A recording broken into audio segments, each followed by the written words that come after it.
नमस्कार, मैं doctor Prachi Kulkarni, fertility specialist 49 fertility centre. आज हम बात करेंगे इनफर्टिलिटी के जो टेस्ट होते हैं वो कौन से टेस्ट किए जाते हैं और आपको कब इनफर्टिलिटी स्पेशलिस्ट से मिलना है। अगर आप 1 साल से कोशिश कर रहे हैं और आपको प्रेगनेंसी नहीं आई हो तो आपको आपके फर्टिलिटी स्पेशलिस्ट के पास जाकर के सलाह लेनी चाहिए। तो जो कॉमन टेस्ट होते हैं फर्टिलिटी की टेस्ट जांच करने के लिए, वो हम महिलाओं के लिए भी टेस्ट करते हैं और पुरुषों के लिए भी टेस्ट करते हैं। दोनों की टेस्ट एक साथ होना ज़रूरी है। तो सबसे पहले देखेंगे कि पुरुषों में क्या टेस्ट होते हैं। तो पुरुषों में तो हम सबसे इम्पॉर्टेंट जो समझते हैं वो है वीर्य परीक्षा, यानी कि सेमेन एनालिसिस। तो सेमेन एनालिसिस में बहुत सारी चीज़ें देखी जाती है कि उसका कलर कैसा है, वॉल्यूम कितना है, फ्रक्टोज है कि नहीं है, स्पर्म्स की यानी कि शुक्राणुओं की नंबर कितने हैं, उनका गतिशीलता यानी कि मोटिलिटी कैसी है, ग्रेड्स ऑफ मोटिलिटी कैसी है, मॉर्फोलॉजी यानी कि स्पर्म्स दिखने में कैसे हैं, और कोई प्रॉब्लम जैसे कि पस सेल्स, अग्लूटिनेशंस वगैरह दिख रहे हैं कि नहीं। तो ये सारी चीज़ें हम सेमेन एनालिसिस में देखते हैं। तो पुरुषों में ये सबसे इम्पॉर्टेंट है। और पुरुषों में हम कौन सी जांचें करते हैं, तो हम उनके इन्फेक्शन स्क्रीन करते हैं कि जो सेक्सुअली ट्रांसमिटेड इन्फेक्शंस हो सकते हैं, जैसे कि HIV, HBS, AG, HCV, VDRL, ताकि ये आपको आपके पार्टनर से या आपसे आपके पार्टनर को ना जाए, इसलिए हम ये इन्फेक्शन स्क्रीन करते हैं। उसके बाद हम अगर ज़रूरत हो तो थायराइड, प्रोलैक्टिन, ये हार्मोन की टेस्ट करते हैं। और अगर समझो अजूस्पर्मिया यानी कि शुक्राणुओं की मात्रा बिल्कुल 0 हो तो काफ़ी बार हम लोग जेनेटिक टेस्ट भी एडवाइस करते हैं, जिसमें हम लोग कैरियोटाइप, वाई क्रोमोसोम माइक्रोडिलीशन, ये टेस्ट एडवाइस कर सकते हैं। फिर अगर किसी को सेमेन एनालिसिस में मोटिलिटी का प्रॉब्लम हो तो काफ़ी बार सेमेन कल्चर की टेस्ट एडवाइस करते हैं या फिर स्क्रोटल डॉपलर की टेस्ट एडवाइस करते हैं।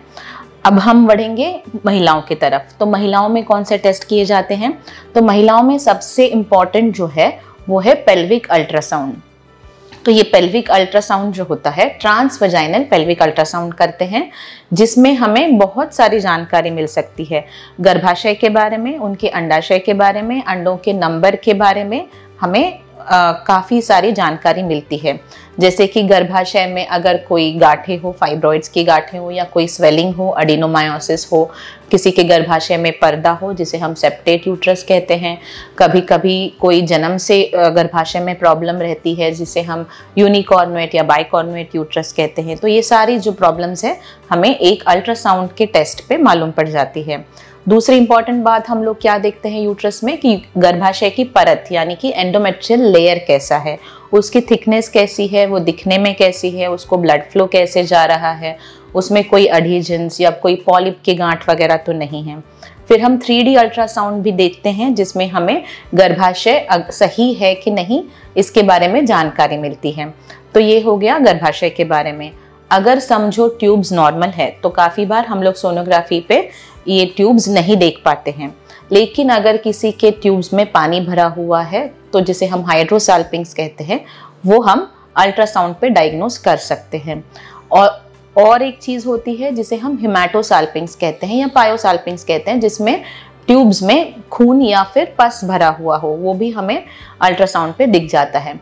और अल्ट्रासाउंड पे हमें एडेजेंस भी दिख सकते हैं जो कि आपके गर्भाशय और आपके जो अंदरूनी बाकी के ऑर्गन्स है यानी कि आंत वगैरह, उसमें अगर कुछ चिपका हुआ हो तो हमें अल्ट्रासाउंड पे नज़र आ सकता है।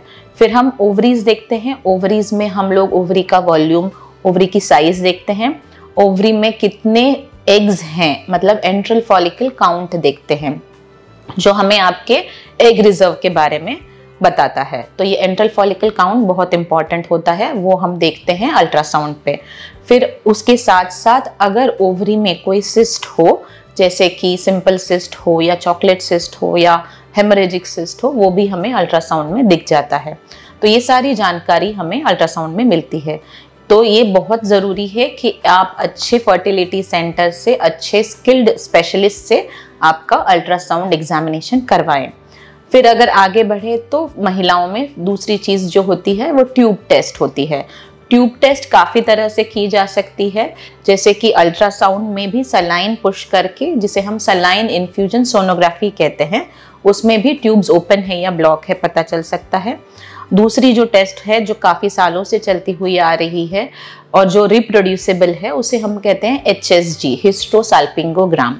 इसमें ये होता है कि एक रेडियो ओपेक डाई को आपके गर्भाशय के अंदर डाला जाता है और उसके बाद एक एक्सरे की फोटो खींची जाती है, तो जिसमें हमें नजर आता है कि आपके गर्भाशय के अंदर की जगह कैसी है। वो डाई जैसे गर्भाशय के अंदर से ट्यूब से अब्डोमेन में जा रहा है तो वो हमें पता चल जाता है कि आपके ट्यूब्स ब्लॉक तो नहीं है, और अगर आपके ट्यूब्स डायलेटेड है या हाइड्रोसाल्पिंग्स है वो भी हमें HSG पे पता चल जाता है। तो ये दूसरी इंपॉर्टेंट टेस्ट है, ट्यूब टेस्ट। अब हम बढ़ेंगे ब्लड टेस्ट पे। तो महिलाओं में कौन से ब्लड टेस्ट किए जाते हैं? महिलाओं में हम लोग नॉर्मल जो ब्लड टेस्ट रूटीन होते हैं जैसे कि हीमोग्लोबिन, WBC काउंट, शुगर, उसके साथ साथ थायराइड हार्मोन की टेस्ट, प्रोलैक्टिन की टेस्ट, एंटी मुलेरियन हार्मोन जो एग रिजर्व के बारे में बताता है उसकी टेस्ट करते हैं। साथ ही साथ जैसे पुरुषों में हम लोग इन्फेक्शन स्क्रीन करते हैं, सेम टेस्ट हम महिलाओं में भी करते हैं, HIV, HbAg, HCV, VDRL।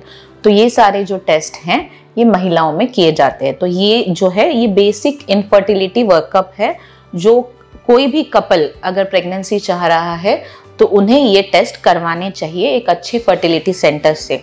तो ये टेस्ट के बाद में हम इस कंक्लूजन पे आ सकते हैं कि आपके केस में प्रेगनेंसी क्यों नहीं हो पा रही है और हम आगे का प्लान सही डायरेक्शन में आपको गाइड कर सकते हैं।